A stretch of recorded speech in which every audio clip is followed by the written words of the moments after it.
Prayer to me is transformational. It's not the only thing that will save and fix your marriage, but it is the foundation to where you invite God into your space. Welcome to Love Stories, a relationship podcast for successful women, where we talk about love, dating, relationships, and how great love stories are made. Whether you're searching for the one, you're madly in love, or simply curious about romantic relationships, this podcast is for you.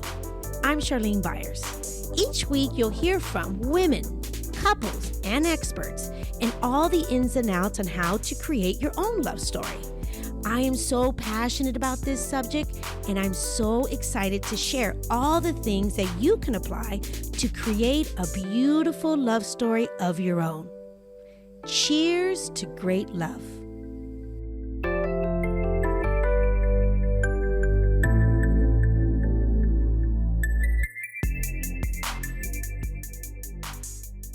Welcome back to Love Story Podcast. Oh, I am so excited for this week's podcast.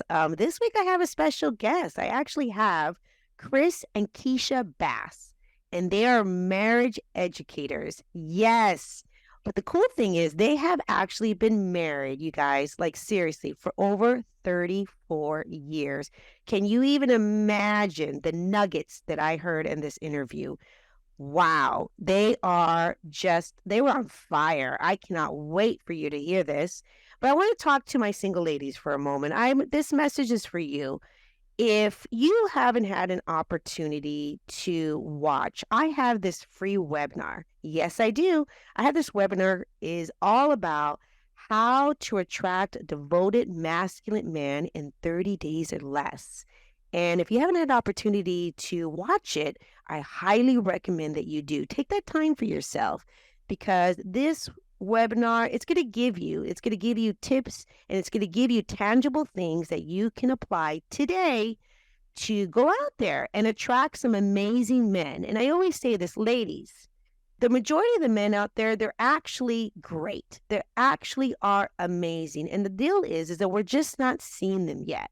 So I created this webinar so you can take a moment and you can clear some of those love blocks and, really find and attract those men. Okay. We want to repel those jerks, right? Like, who needs room for those jerks? Nope. But also on top of that, I want to talk to you about the love tip of the week. Yes, my love tip of the week. So my love tip of the week is encourage pursuit. Absolutely. Encourage pursuit, because allow the man to take the lead in the aspects of the dating process. Yes, I always say it is a man's job to pursue, and it's a lady's job to set the pace. So allow a man to take the lead. This doesn't mean that you can express your preferences or initiate some activities. Have that conversation with him, with things that you like, but give him space to pursue you. Yes, there's actually nothing you need to do here. Allow him to plan the date, allow him to text you, allow him to make all the arrangements. And all you need to do is sit back, relax, and have a great time. Give that time to get to know who he is, okay? So that is definitely my tip of the week. Ladies, get out of your own way. Get out of your own way. All right, so let's go ahead and talk about our next guest. Yes, I had this wonderful opportunity to talk to both Chris and Keisha about their marriage, the things that they have been through. You guys, they have been married since, I think they met in high school, right out of high school. So can you only imagine what they have gone through? And not only that, what I love about this, they did everything the wrong way, the wrong way from the beginning, but with God, with perseverance, and really loving each other and sticking through all the hard times and committing to one another. They were able to completely turn around their marriage. They have this amazing marriage, and they've gone through all of it. So I'm going to go ahead and I'm going to read their professional bio, and then I'm going to bring them on. And let's go ahead and start from there. So Chris and Keisha Bass are marriage educators. They are passionate about helping couples reach their full potential in their marriage. They have served in couple ministry, you guys, for over 20 years. And they have been married for almost 34 years. Yes. Oh my goodness. That's something to celebrate. They use their experience, transparency, and God's word to minister to married couples and those who are thinking about marriage. They have 2 adult children, Lakia and Chris, and 1 grandchild, Christian. Oh, yes. So no further ado, let's bring on Chris and Keisha Bass. Well, hello. Oh, I have been so excited to have you two on. Hi, Chris. Hi, Keisha. How are you today? We are great, Charlene. How are you? Oh, fantastic. I've actually been pumped just knowing that I was going to be able to talk to you guys today. And I was like, oh, I can't wait to hear what you have to say. So thank you first. Thank you so much for being on. And thank you both, for making this happen. I really appreciate that. It is absolutely our pleasure, right, baby? Oh, yeah, definitely our pleasure. Well, I just want to let you know, you guys know. Okay, so just before we even get started with stuff like this. So as you know, we do these pre-interviews. I do like a little pre-interview. And hands down, even though I've loved every guest, I've been really blessed to have some amazing guests on. And I've had some really cool pre-interviews. But there was something about the pre-interview with you two that just got me fired up. I was like, I could not. My husband was like, oh my gosh, babe, you keep talking about them.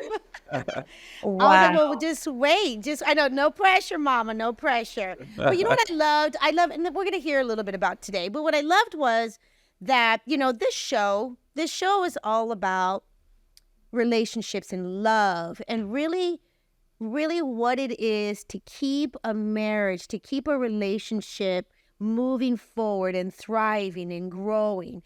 And I just feel like, with you guys, that to me was the epitome of like what pretty much what you guys have gone through. You've gone through so much, and I know we're going to hear about a lot that today, but also what I love is how you are now.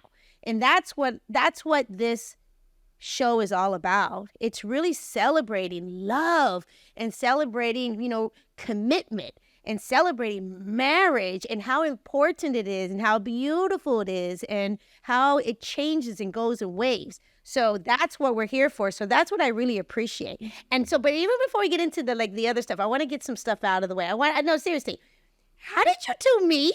Let's start there. How did you guys meet? I want to hear both versions. I want to hear, a little bit like. We actually met in elementary school. Her grandmother and I met first, right?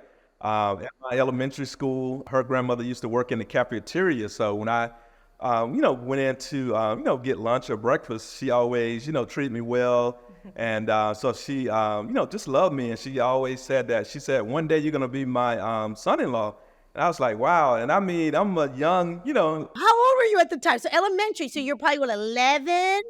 Yeah, probably 11 to 12 or something like that. No, it was 3rd grade. Yeah. Yeah. Very young. Very young. Yeah, and so and hey, who knew it was going to come to pass, right?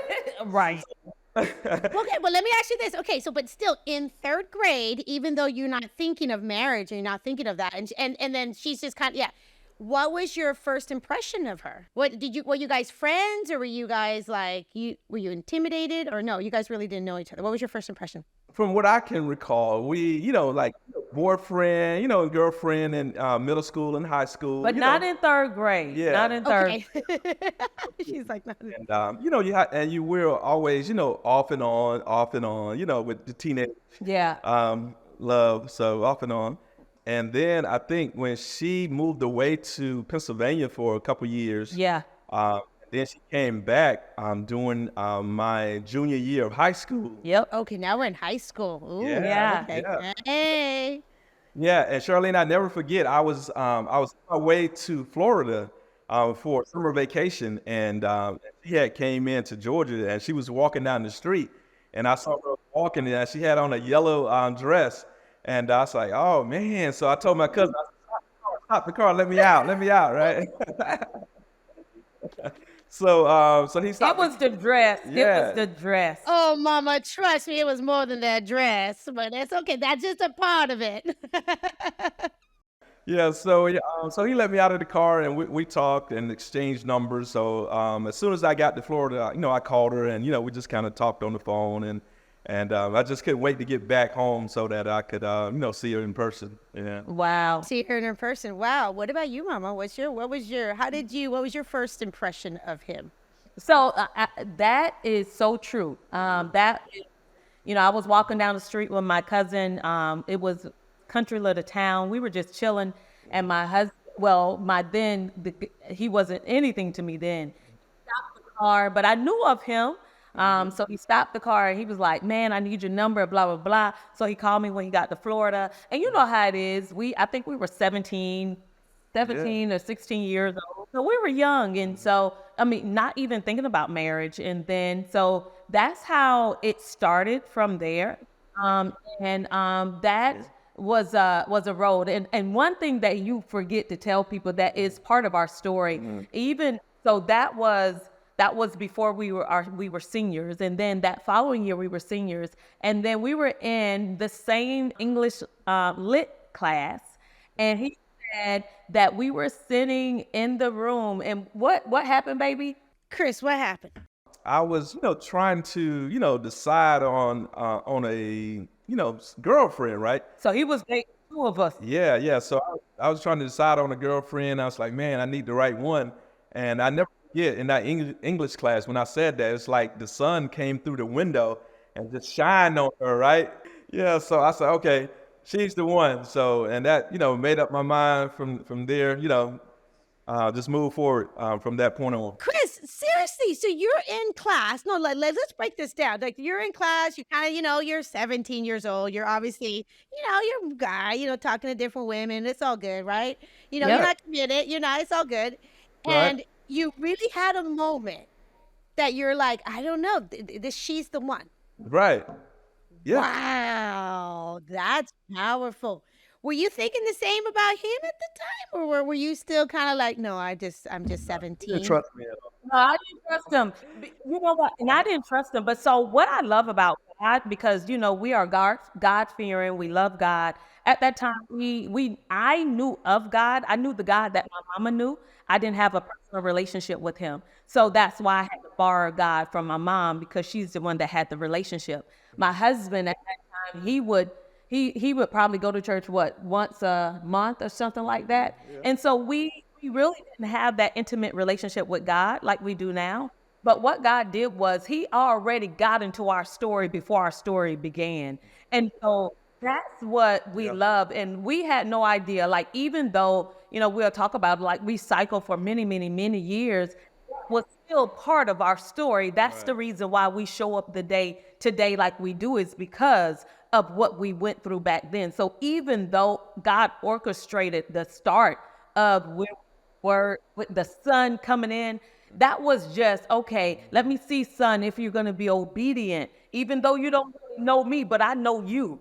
And that's what it was. And so because he knew my husband and like he drew my husband in, that's what started our journey, even before we said I do.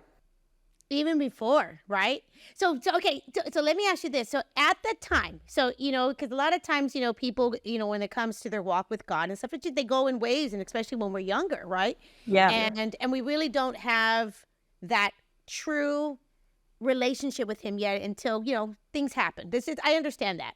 But let me ask you this. Were you two also thinking just in general, like, I definitely am a person that wants to get married. I want to have children. Was that in the cards for both of you? It's funny. So let me just say this. So, we very full transparency. So what happened was, I think, so our senior year, I won't say he drew me, but he drew me. And so we actually never really talked about kids, and we did talk about marriage. Yeah. Right. Yeah. So what happened was, he was my first, and then I got pregnant. So I got pregnant the second time we were intimate. And from there, that was the story. And so we got married after I learned I was, I think I was 3 months pregnant when we learned, and we got married when we were 4 months pregnant. Wow. So you really got, do you know that's interesting? So my first husband, I was married before, my very first husband, I actually, this is kind of the same story. I got pregnant and I think I was, let me think how young I was. I was at the time, wasn't even thinking about this. I was 18. I just was graduating high school and I got pregnant. And then I remember I delivered him at 19, but we got married really quick too. Yeah. So, yeah. And it was interesting because I was definitely at the time didn't have my walk with God, and my ex-husband, he didn't have his walk with God either, even though his father was a big Baptist pastor.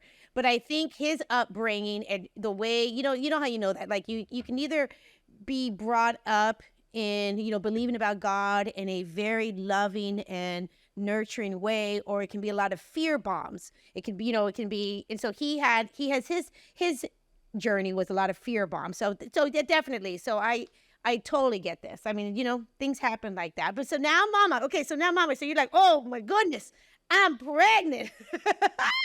We're going to get married. So, like it or not, here we go. Right. Wow. So then how old were you two though when you guys got married? So was I 19 and you 20? Yeah. Yep, 19 and 20. 19 and 20. Yeah. And just real quick, you guys, let me just hear this right now. And they've actually been married. How long have you been married? It'll be 34 years in about 4 weeks. 34 years. Oh, in 4 weeks? Yep. Isn't that November 25th? So it's about 4 or 5 weeks.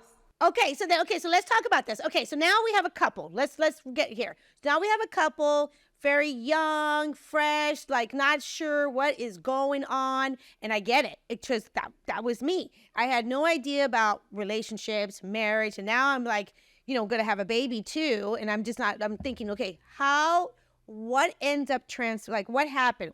Tell me the beginning of that journey with you guys, because I would personally think that's definitely a lot of moving parts here.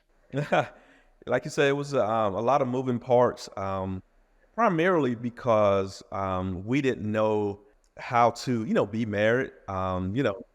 Yeah. So the only thing we, knew was that time was, how to be single, and we was very, I guess, immature. Yeah. And we didn't have any examples of a, healthy marriage and what marriage really looked like and what we should do, what we shouldn't do.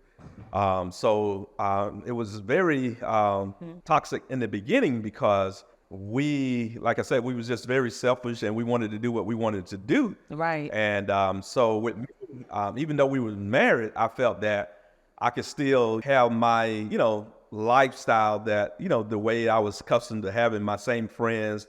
I felt that I can, do what I used to do, go out when I want to. And so I didn't really think things should change. And she thought things should change, right? Yeah. Yeah. So that was a lot of, conflict going on. And so we really didn't know what to do. We didn't know who to talk to about it. Right. So yeah, we just kind of cycled for so many years. And we had expectations and we had unmet expectations. And then we'd have expectations again and unmet expectations. So we just went around and around. Oh, I can imagine. That's so that's so relatable what you're saying right now, because I think people that are listening right now, even young, not young, or whenever you are, that happens often. If you don't have other things in place to really help your marriage. Because I always tell people, I said, listen, when you get married, that's when it starts. Like that, honestly, that's when the work starts. It's like a lot of the younger men too, and there's no fault to them. And I think the women too, they think, okay, let's get the girl or let's get the guy or whatever. And then we get married. Okay, well, I'm good, right? We're married. We're good. Right. No. This is where it starts. You know what I mean? So thank you for being so honest, because that's real. And I think a lot of people have that impression, that a lot of people have that idea of like, oh, okay, I'm going to get married and I have another person, but I'm still going to do my thing, right? Like I'm still going to do my thing. And so let's talk about that and how that actually doesn't work. It doesn't work. So how was that for you, Keisha? Yeah, I was just gonna say, to his point, like, he didn't know how to be a husband, but I did not know how to be a wife. So then I'm learning how to be a mother, when our daughter came. But even before then, I'll just put this out there. It's hard to love someone when you don't love yourself. And so at that time, I was dealing with insecurities. I didn't love myself. I was, just had esteem issues. And so, at that time, there's no way I could love him the way that he needed to be loved, even if I had the capacity, because I didn't love me. So right then and there, the problem started with my own identity. And so anytime he walked out the door, because I didn't think I was good enough for him, I automatically assumed that he was going to somebody. Oh yeah, of course. Yeah. I got you. You're like, okay, there he goes, the thing, because you had that insecurity about yourself as a person at the time. Yeah. Yeah. So for me, that was an issue. I didn't know that then, because at that time I was 19, 20. Who Right, knew? you're a baby. Yeah, you're young, mama. So that's what happened. But then I didn't know that, and I remember this one time, Charlene. I'm gonna just put all of our business out there. I just remember this one. This one time, my husband, he went out with I think he went out with your brother and cousins. And at that time, I was like 5 months pregnant. This right after the wedding. We're still in Georgia. And it was like a rage got over me. Girl, I cut up every piece of clothing in his closet. I was, this is what not to do. But I like to tell people, because people look at us now and think, well, y'all haven't been through anything. Like, no, listen, Judge, let me tell you what we've been through. This is good. This is good. Okay, so let's go there. Okay, so you're over there, you're out cutting other stuff. You're like, he gonna be with another woman. He wasn't with another woman. And I wasn't even thinking about, at that time, in that night, I think it was like 1 a.m., I was just so mad because he wasn't home. And so I was upset because I'm pregnant, you're out having fun, and I'm here, carrying your child, blah, blah, blah. And so again, keep in mind, I'm, right around 19, right, almost 20, going through emotions. And so, when you again, it's just, man, number one, didn't like the person in the mirror. And then two, even if he told me, gave me the validation, I still didn't believe him, because again, I didn't love me. So then I didn't trust him. It was my issue at that time. I mean, he had a lot of issues. Well, I'm sure, yeah, of course. We all have stuff, right? Like, we all have stuff. But yeah, you're just keeping it, but you're just telling me your perspective of, like, not only, so you had a lot of things happening here. You're getting married for the first time quick. You're getting pregnant, you're having a baby, and you're at an age that, so much is going on. Yeah. So I can only imagine. So Chris, what was that like for you? Because you're married to your lady, and, and I understand, men and women, we actually process things differently. We actually think differently. It's just what it is. And that's the cool thing I think about us. And so now you're going through, you're young, you're getting married, you're just trying to do your thing. What was it like for you when you had, she had all this, built up anger and all this frustration? I mean, how did you handle it? Did you totally retract? Were you able to where were you at the time? Like, how did you handle that? Oh, wow. Yeah.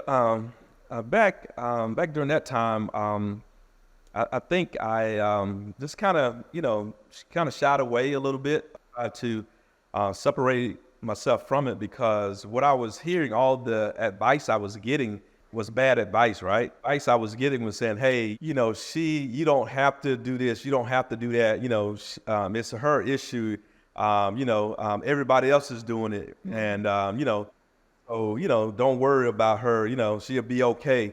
And so that was the type of advice that I was getting. And so I really wasn't, mature enough to say, hey, this is my wife. This is, my baby that's on the way. It's my responsibility to, be with them, to take care of them. And I just kind of leaned towards the, advice that I was getting. And it matters. Yeah. It matters, the people that are talking in your ear. It really does. It really does. It really does. Let's say that out loud again. Yeah. It really matters. And especially if you're married, Like, and I know you guys were young, and I totally understand this story. Like, really, this is so relatable.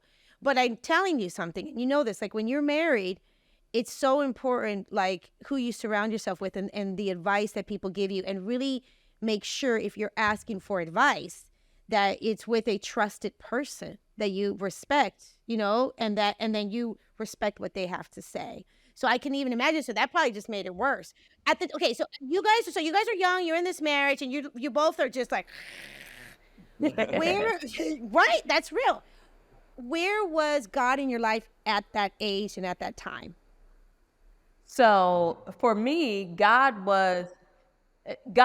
he was there, but he wasn't there because I placed him there. I speak for me. He was there because of my grandma and my mother prayers. So thank God for people that covered us when we couldn't cover ourselves. Oh, that's beautiful. Oh. Understand now. That's why I'm so adamant about women covering their husbands, because one of the things that I tell women all the time, they ask me, Keisha, well, I want this man to change, and I want this man to do this, and I got a problem with who he is. One of the things that I learned on this whole journey is not to go to my husband and complain about his flaws or his issues. I would never forget, I used to complain so much about my husband, and plus my words were very toxic. And so I would tell him. And so I remember this one time, God stopped me in the tracks. I'm complaining to God about this man that you sent me. And he said, stop it. He said, daughter, let me tell you something. He is my son before he's your husband. You can't change him. You need to work on you. So what I did was, and immediately it didn't start because it was new for me. I had to put it into practice. And so once I did, anytime I saw anything, one of the things I tell women all the time is remain a student of your husband. I study my husband. He doesn't have to tell me anything because I'm watching with my eyes and I'm watching with my ears. See, and so I'm very intentional. And so I will take a step back. And when God told me that, I learned to go and fight in my prayer room. My prayer room is my war room. And that's where I do all my fighting. And it never fails. Like, I stopped going to him to complain to him about some things that he wasn't doing. And I allowed his daddy, our father, to help him come in alignment what he desired for him, not what I wanted. And Amen. So that helped me. And that prayer to me is transformational. It will save your life. It is the foundation. It's not the only thing that will save and fix your marriage, but it is the foundation to where you invite God into your space. So yeah. Oh, mama. And you know what I love you said? And so I'm going to bring it back. So not only that you were saying to me, before that happened, the power of other people praying for you in your marriage. Yeah. That was your mother. Did you say, who was it again? My mother and my grandmother. Your mother and your grandmother. So before you were able to, so they were basically trying to help you keep that together as much as they can. Because they were like, okay, hurry up, girl. Come on. You know what I mean? Yeah, come on there. And then, okay, so what was your spiritual journey then? So now you're in this marriage. Your wife is, you can maybe see her shifting a little bit, changing. Where are you at? How are you feeling? Yeah, during that time, I was, I saw the change because what was happening prior to that, right, was like she said, her words was very toxic.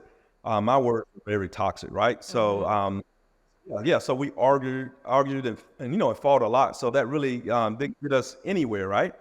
And so when she made that, change to kind of just pray for me and stop, coming to me with the argument or a fight, that made me change as well. Because let me clear this up, not a physical fight. Yeah, not a physical fight. I'm talking like, with words. And it's very painful though. The words are very painful, very hard. Yes, I got it. Yeah. And so like the words say, a man would rather live on the roof of a house live on the roof than inside of a house with a pouring woman, right? Yeah. So once she stopped pouring and arguing and fighting with me, then I saw that she changed, so that made me change as well.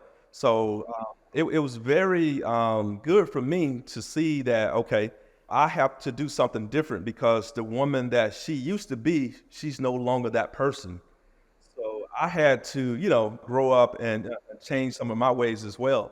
So I think that was I don't know what year it was, maybe year 8 or 9. No, about year 11. 10 or 11. And we started to, grow spiritually. And like Keisha said, that foundation really kind of helped catapult us, into, where we are today. It didn't happen overnight, but that foundation, God coming into, both of our lives and our hearts to say, hey, work on you and don't try to change each other. Yeah. And that's the key. Don't try to change the other person. You work on you, and then that other person automatically has to change because you're a different person. Yeah. That's good. That's really good. Because that's really good. If you talk about, what I want you guys to talk about a little bit also more on that, in the sense of when we talk about, like, if you're in a relationship, you're in this romantic relationship, you're married, and you're having the conflict, and you're not having the alignment, and it's constant, Usually what people don't understand, because like we said, we don't have these, a lot of times we don't have these skill sets. We don't have, good role models. We don't have, premarital things that we're going to really set your marriage up. We don't have God. We don't have all these other things.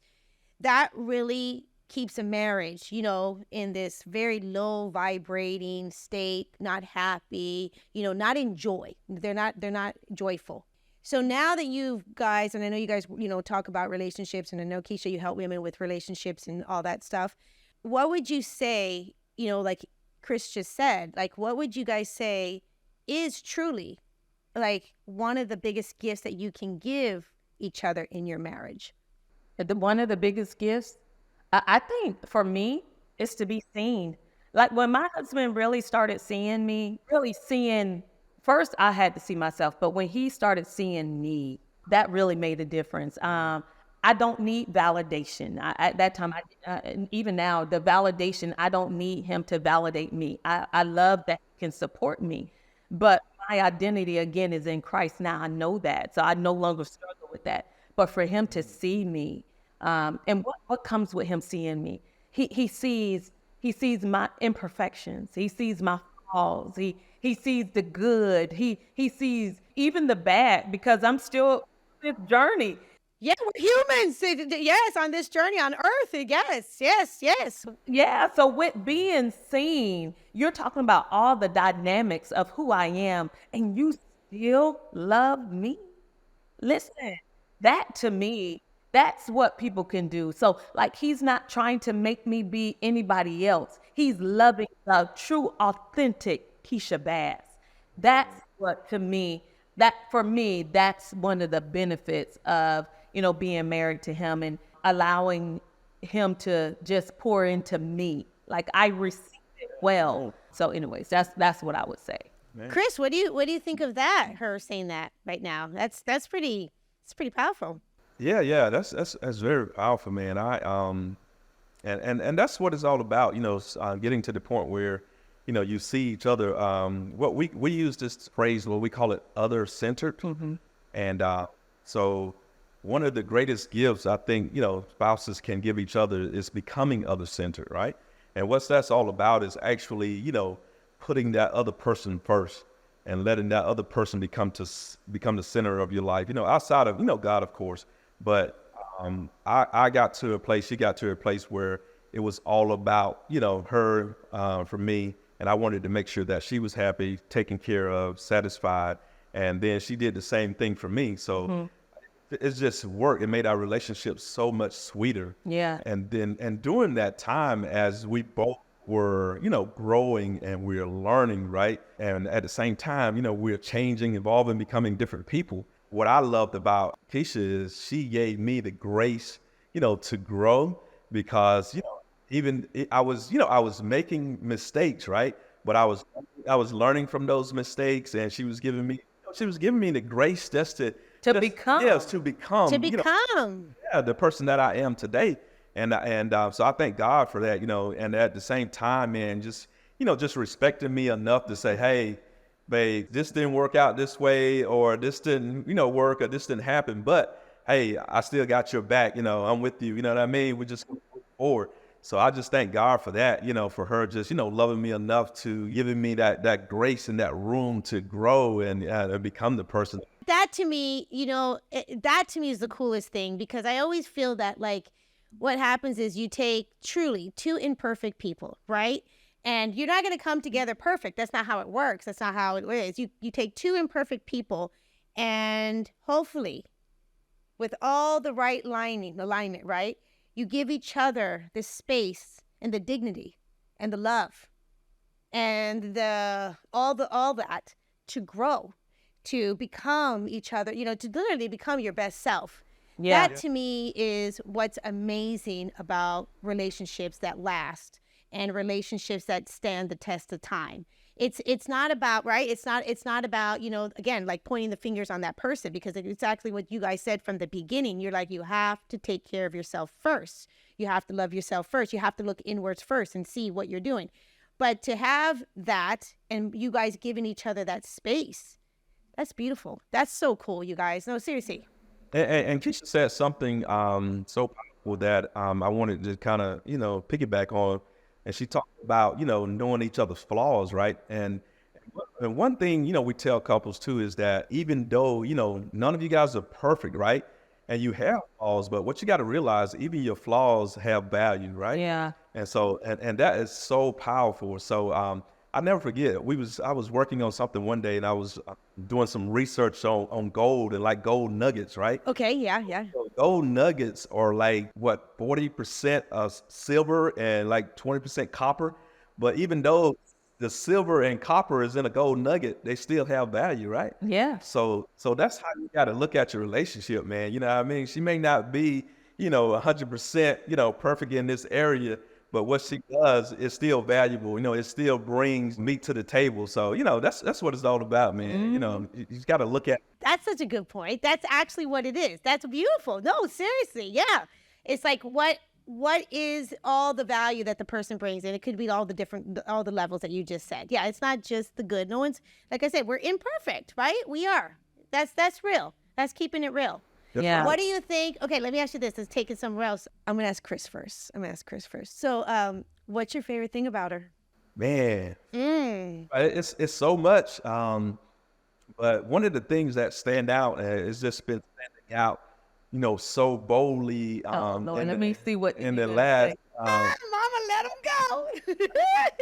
I love it. In the last couple of years, something that's really just really, shine in her, it's like her love for other people, right?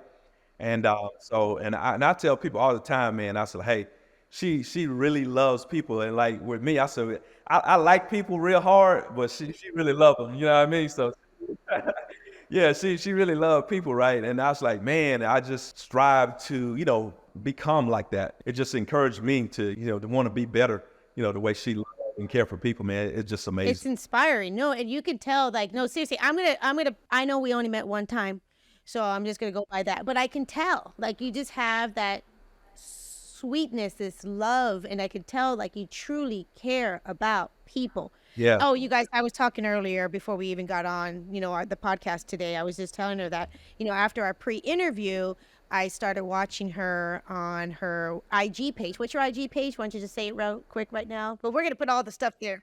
Her dope marriage. Her dope marriage. And no, but I said personally, like, I have been just feeling the love from you, Mama. Like, seriously, like the love and the care. And I can tell from the bottom of my heart that you actually truly care about relationships and making them work. And that's why you're here today. You're sharing your story so other women and people can hear that, you know what, there's no, like, you can go through a lot of stuff. You can start maybe not the way you wanted to start, but if you decide to make a change and you decide to stay with each other and let's talk about that. I want to ask you guys something. Okay. You know how when you have a couple, and have you guys run into this, and what would be your advice? If you have a couple and you do have let's say one of them really going inwards and changing their ways, but not necessarily the other person going inwards and changing their ways, what would you say that? So if someone's listening right now and they're like, well, you know what? I've noticed for myself that I have been changing and I have been going inwards and I'm really looking to see like how I'm showing up, but my partner is not. What would you say to someone that said that? Well, if that were me, because that's what we kind of like what we went through ourselves. Yeah. And this is what I would tell someone: you keep showing up. You're not. This is not a performance-based marriage. I'm not gonna do because you do. I'm gonna show up. What happened was in our own marriage, I started showing up even when he wasn't. My marriage is a covenant relationship between my husband and God. So I still had to answer to God. And so I still had to show up and be the wife that God desired for me to be, even when he was still learning to become the husband. My husband says something all the time. He talks about Clark Kent and Superman. So, maybe he was giving me Clark Kent. I didn't want Clark Kent. I wanted Superman. And it's okay to have Clark Kent for a season because Clark Kent needed to know his true identity. And his identity is not based on my words, it's based on what God desires for him. And so for me, I would tell that person, if you still feel, so good.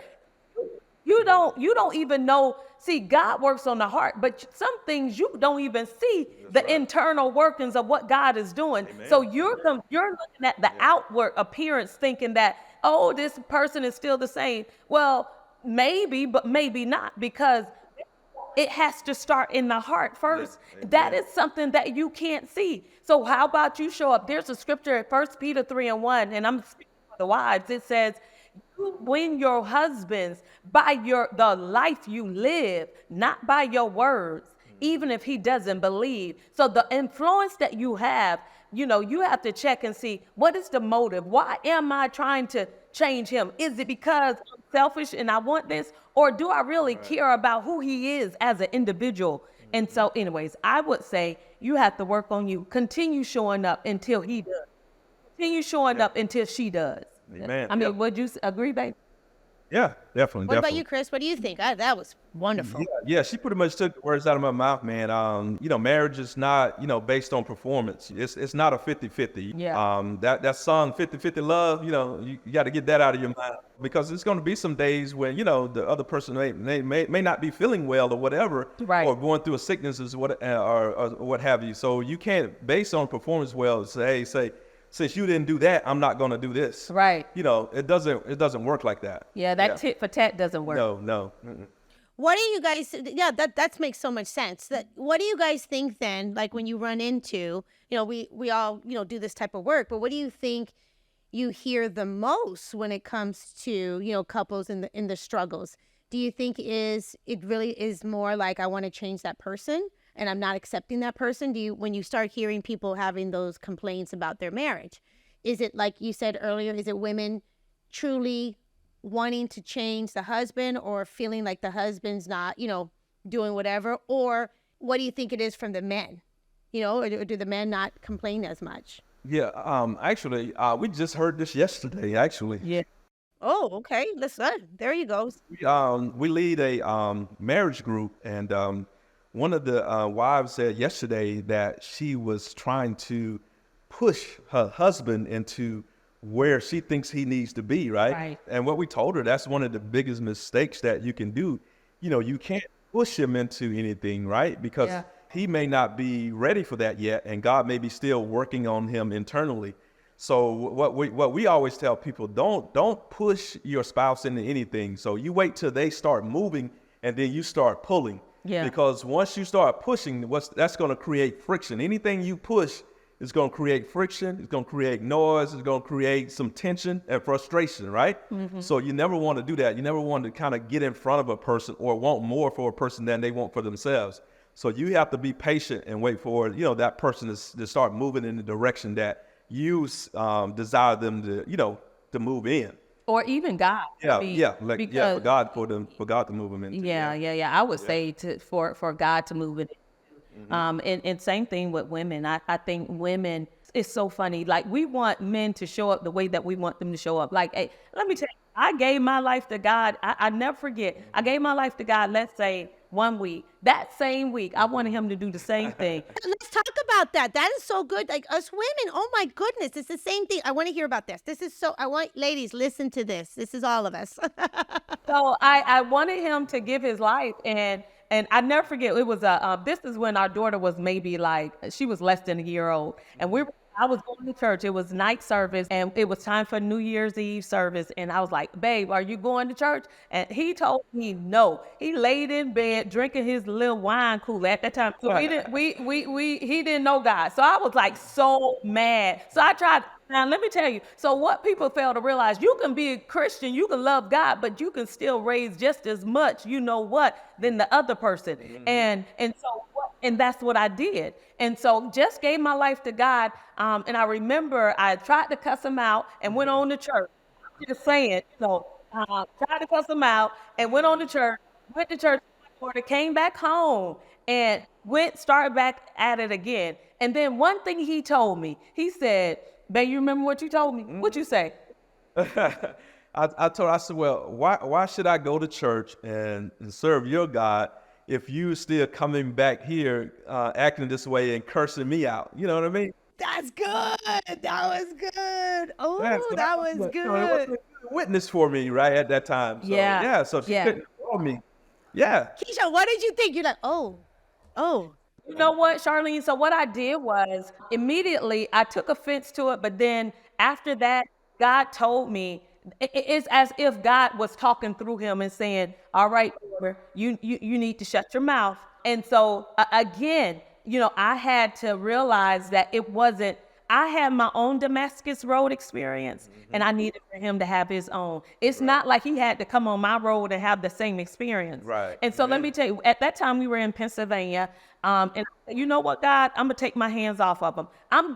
Your son, you take care of him. You take him. And so then I said that and picked him back up a couple more times after that. But Yeah. I know you did. But once I really let him go, What you try? Yeah, you're like, I'm going to try here. Okay. once I took my hands, I'm just a realist and very open. So once I really took my hands off, we moved to South Carolina maybe about a year and a half after that. And then maybe about 9 months after living here in South Carolina, I never forget, we were living in a townhouse and it was these women that knocked on our door and I thought there was somebody else. I yelled upstairs. Back then my husband had a cussing spirit. And so I wanted to make sure that if they came into the house, he was going to be right. He going to be good. He going to be. So they came into the house and started talking about church and they were evangelists. And in our living room, my husband gave his life to God.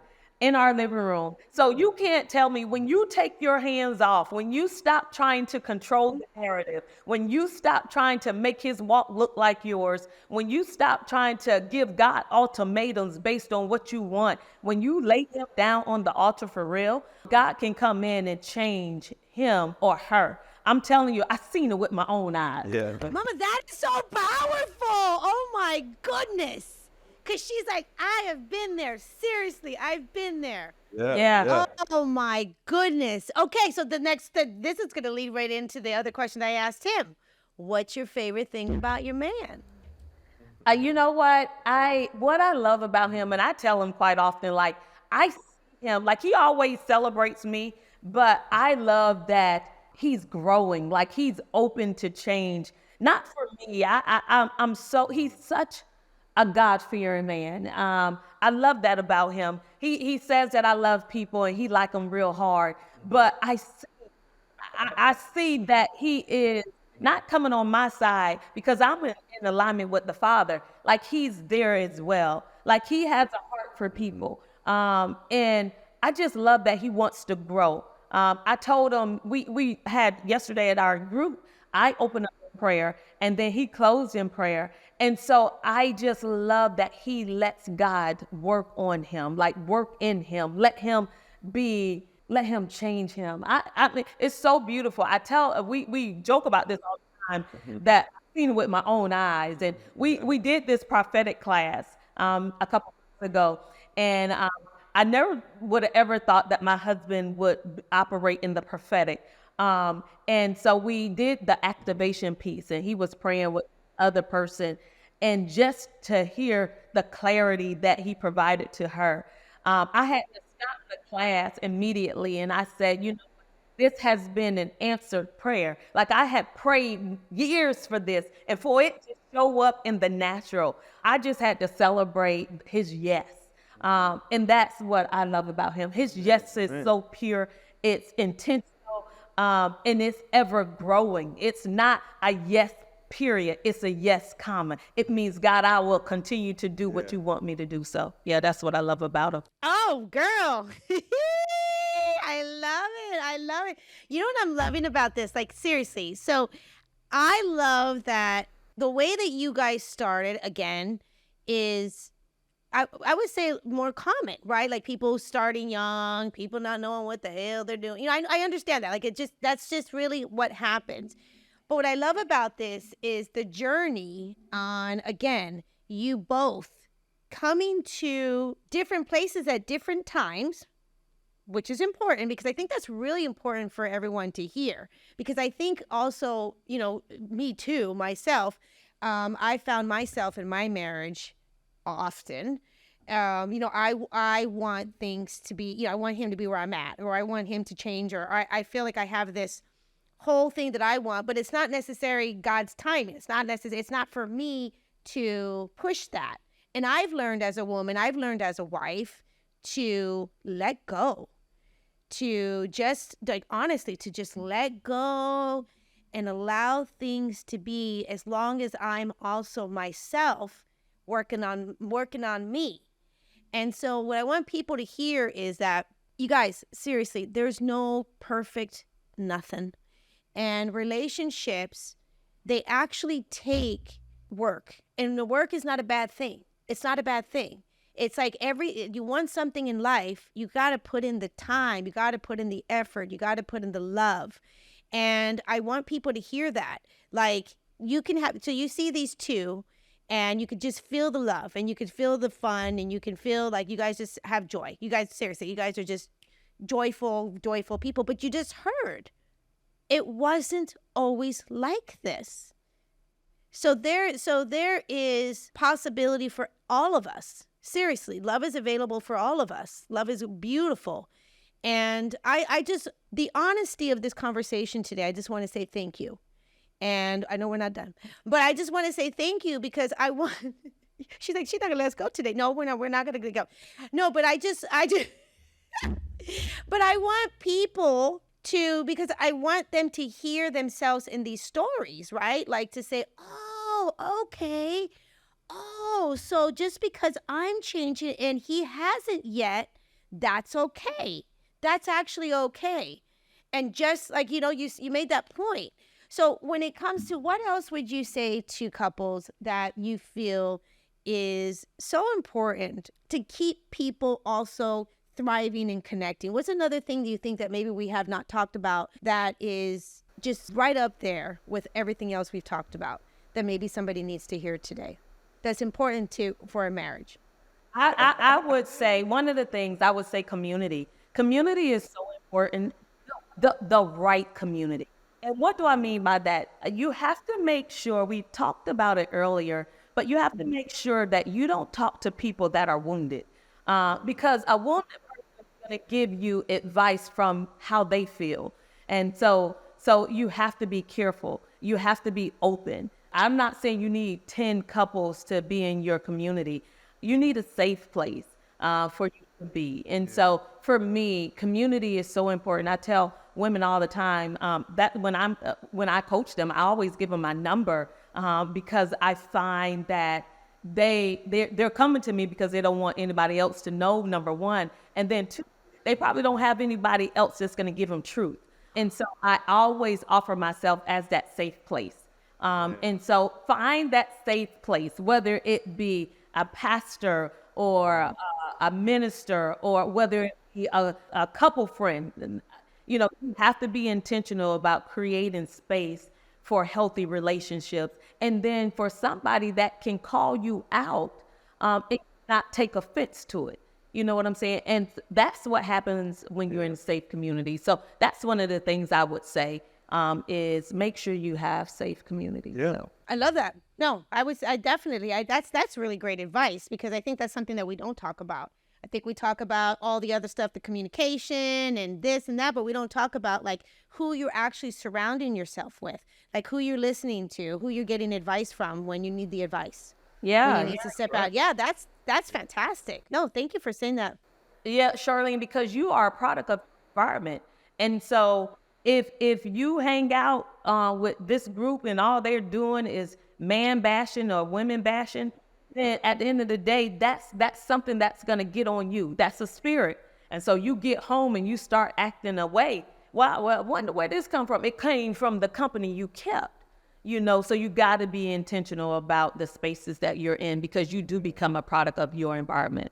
You do. Well, thank you for saying that. That is so true. That's fantastic. How do you guys have fun? Like when you strip everything down, we're not working, we are not, doing all the other things. Like, how do you two connect, and what do you guys love to do together? I'm gonna let him answer this. Let me see if he got it. Hey, man, one of the things that, we both enjoy, and I used to didn't, enjoy it, but I had to start enjoying it when our daughter went out to college, years ago, right?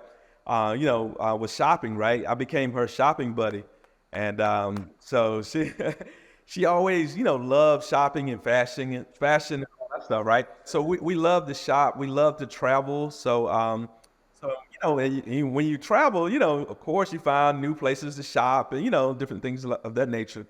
And, just going out to different places to eat. And so that's one of the things that we really, really enjoy. I said that's probably at our top. At our top. Yeah, top. And the other thing I think we both enjoy is like good movies. We like to watch movies. So that's another thing. And something new in our life, we have a new grandbaby, man. And that's just like. Oh, you guys in love. You're in love with that grandbaby. Yes. Yeah. So that is like, man. Yeah. It's undescribable. Yeah. And one thing what to that is we enjoy making memories. Like for Thanksgiving this year, our kids, our son just got married. Our daughter is married. Now we have our new grandson. So we are all about making memories now. Yeah. So this year for Thanksgiving, we decided that we're gonna travel that Wednesday before and go and stay the night. I think we're going to Savannah or Hilton Head. We're going to Hilton Head. Then it's just the night. We're just going to go down there and hang and take a tour and blah, blah, blah. But then we decided this year, because normally we'll have dinner or we'll go to my mom's. But then this year we decided we may get dressed up and go to a nice restaurant. So we're still trying to decide that. Or we're trying to see if we're going to get a turkey cook. But so that's what we're all about. We're all about making memories. So I love that. I love that. Yeah, definitely. Yeah, that's fantastic. Oh my goodness, you guys, I just love you two. I want to give you a big hug. You know what I want you to say though? Like, can you also just share like what you do, what you guys do, and how you actually help people? Yeah. So I am a wife coach, and people, they always ask me, did you say life or wife? No, I say wife with a W. Wife, did you hear that? Wife. Right. And people ask me, well, how did you come to do this and stuff? And it's not something that I chose to do. It was something that God chose me. It's my assignment. And about 4 years ago, God called me. He said, you need to start this, tell your story. I was like, I don't want to do this. This is not what I wanted to do. I was all about corporate project management. I was making all the coins. Like, we like to travel. We like clothes, and I like stuff. And so in 2021, God told me to leave my full-time job. And I never forget, he told me in March of 2021 to leave. And I said, that can't be God, because I like my pay. God, because I like my paycheck too much. I am not going anywhere. But by August of that month, that same year, I had to leave. And so God said, you need to do this full time. So what I do now is I coach women. I coach women that are married and those that are trying to find their identity. Finding myself is what I call it. And so I'm extremely passionate about women seeing their worth. And women, anytime they come to me, I have like a wife intensive. I have different coaching programs, and they always think, well, I'm coming in here to talk. They're going to talk about their marriage. No, girl, we talking about you. Because the key that's going to change what you see. When you change what you say. And so you have to be the one that's initiated. And women always ask me, well, then why me? Girl, I don't know. God chose me too to be my family. And so I always tell them, be the change that you want to see. If you're not doing it, then how can you expect it? If you don't create an environment where he feels respected, then why should he feel respected? So yes, you have to be sure. So anyways, that's what I do. My husband and I, we also work with couples that are premarital, that's thinking about marriage. And then we coach couples that are going through a hard season in their marriage. Yeah, so we do all of that. We just had a couples retreat earlier this year. I have a women's retreat coming up in a couple weeks. Yeah. It's for all women. It's our topic this year it's called Lift Her Experience. And our topic this year is All Relationships Matter. And so we're talking about friendships and friendship wounds and how to be a friend. So we're talking about the relationship with your spouse or your significant other, relationship with God, and then more importantly, the relationship with yourself. And so we are all things relationships, all things couple, all things making sure that people see themselves the way that God sees them, and make sure that their cup is full. So that's what we do. Oh, I love that. Yeah. No, I think that's about covers it. But, our main goal is, we've been through a lot, and want to make sure that couples don't have to cycle like, we cycle. And we always tell them that, hey, we bumped our heads so that you don't have to. So we, be able to, share our experiences to just to help them get to a place, where they need to be and get there sooner. You don't have to go. You don't have to. That's wonderful. Yeah. You don't have to wait so long. Mm-hmm. Yeah. And you don't have to be perfect on this journey. Right, I think people think that when you love God, that you have to show up a certain way. Yeah. God is not looking for perfection. He's looking for surrender. And when you surrender to him, he'll do anything he needs to do for you. And so even on this journey of almost 34 years, we're still growing. Yeah. I'm still more about who this man is. I still have my moments. He still has it. Yeah. You're like, Mama, I still got my moments. we are not perfect. We are not. Of course. You guys hear that? You know that. Like, seriously, that these are two couple. This is a couple, not two couple. A couple that, like, honestly, like, what you're seeing is what you're getting. We're talking real. And that is real. There's no perfect anything, you guys. So don't worry. Don't beat yourself up. It's okay. It's okay. It's actually okay. I think that's one thing that people do too much. They really don't forgive themselves, and they beat themselves up, and they really feel that, oh God, it's been so bad. How can it get better? And I just say, no, that's not true. It actually can get better. If you decide you want it to get better, it can actually get better. It really can. Yes, it really can. Yeah, it really can. It really can. And I want to say this to you guys. What, overall, I know you guys got so much going on, but what are you two looking forward to most now in the future?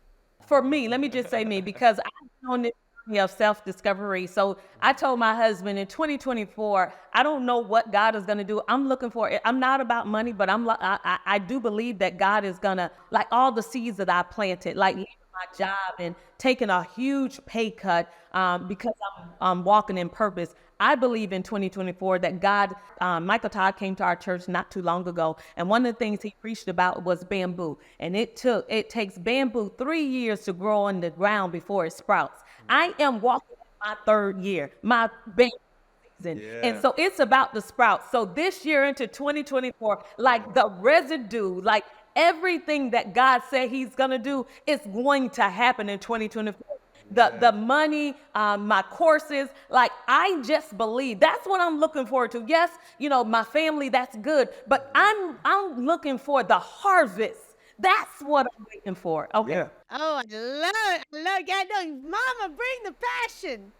Bring that passion. Yes. What about you, Chris? I gotta go after that.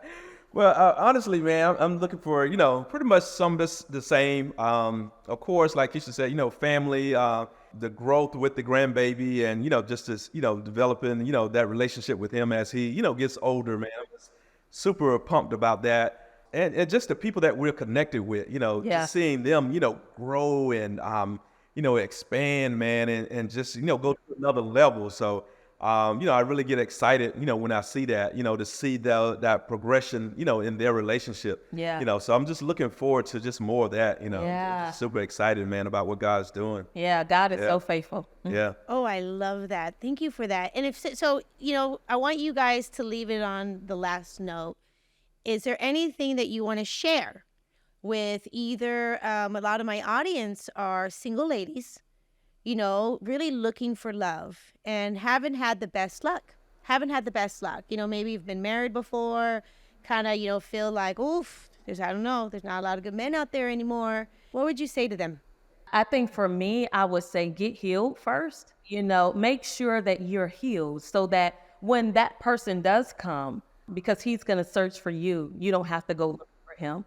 I think about, who was it with Boaz? Ruth and Boaz. Ruth, she was working in the fields, and Boaz found her.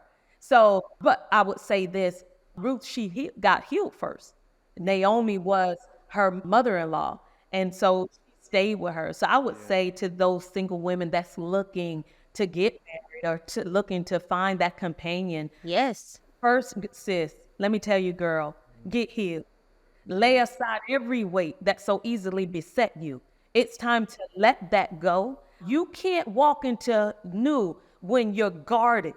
And that's one of the things that God told me. I'm looking for new, but I'm guarded. God said, how can I give you new when you closed? How can I give you new when you're comparing this person to somebody that hurt you?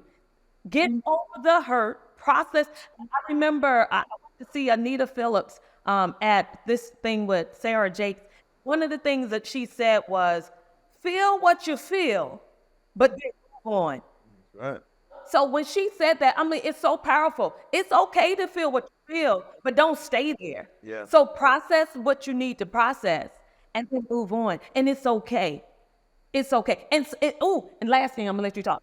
Last thing, stop looking at social media. People only show you what they want you to see. And I think what happens is we get caught up by what we see on social media. That this couple looks like this and this couple looks like this, and then the next they're getting a divorce. Why? Yeah. Because they only showed you what they wanted you to see. Right. Stop comparing your walk to somebody else's. Amen. That's what I would say. What would you say, baby? Man. Yeah, I mean, it's so much I could say to them, but the main things that's kind of really coming up for me is like life and perseverance in this thing, marriage relationship, right? It's not a long race. It's like a bunch of short races, one after another. Right. I mean, so you can't look at this thing as trying to get to the end. Say, hey, I'm good with this. I'm doing my best. I'm doing that. But I always tell women and men, don't continue to work on your best. Always elevate your worst, right? Yeah. And once you do that, man, your life is going to change, right? And one of my friends asked me, he said, well, Chris, how do I know what I need to work on? What's my worst? I said, hey, your spouse, that's the best person to tell you what you need to work on. You keep working on the same thing over and over, but that's not what she needs. You keep giving her what she used to need or what she used to want. Yeah. You know what I mean? You got to ask her, what can I work on? What can I do better? And I think once you do that, man, your life will totally change and go in another direction. Yeah. Your life will really move forward, like we say, it'll move forward. Yeah, that's good. Oh, I love that, you guys. And listen, let me tell you, how do they get a hold of you? Where is the best place for them to reach you? They got to be in your world. Yeah. You guys got to get in their world. Of course, Instagram, IG, I'm out there, Her Dope Marriage. It's her.dope, DOPE.marriage. We do have a website, marriage, herdopemarriage.com.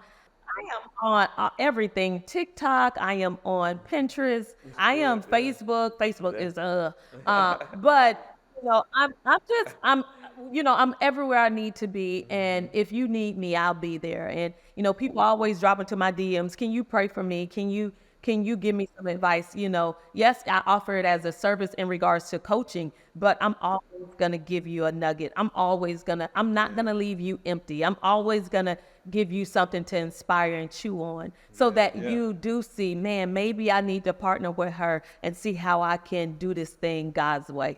And not mine. So. Well, thank you. So did you not love this? Oh my goodness. I think we can go a whole other hour for the second half. And I know they're probably like, Charlene, because it's already 6 o'clock over there. Now it's like 7. I know I kept you guys on for a long time, but that's okay. It went so fast. I just want to let you know that.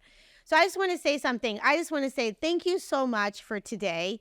What a beautiful conversation. So many nuggets in this conversation. So many light bulb moments I had for myself. And I just want to say the work that both of you are doing is amazing. Keep doing it. Keep going, because I'm a fan. I'm all over that. And if you guys are listening to this today, definitely get in her world, get in his world. These two are going places. They're amazing. And God is really working in their life.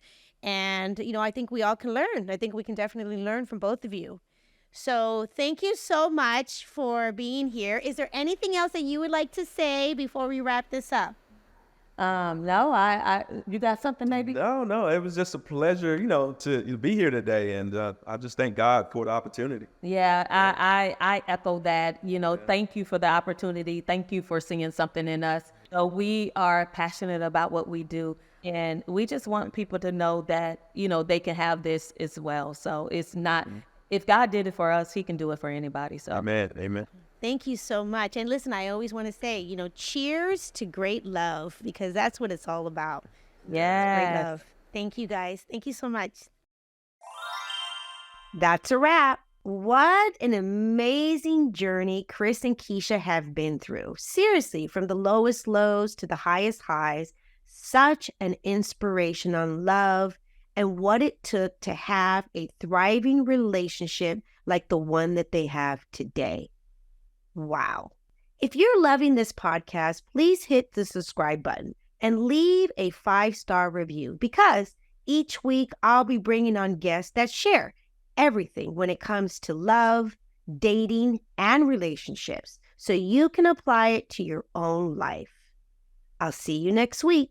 And until then, cheers to great love.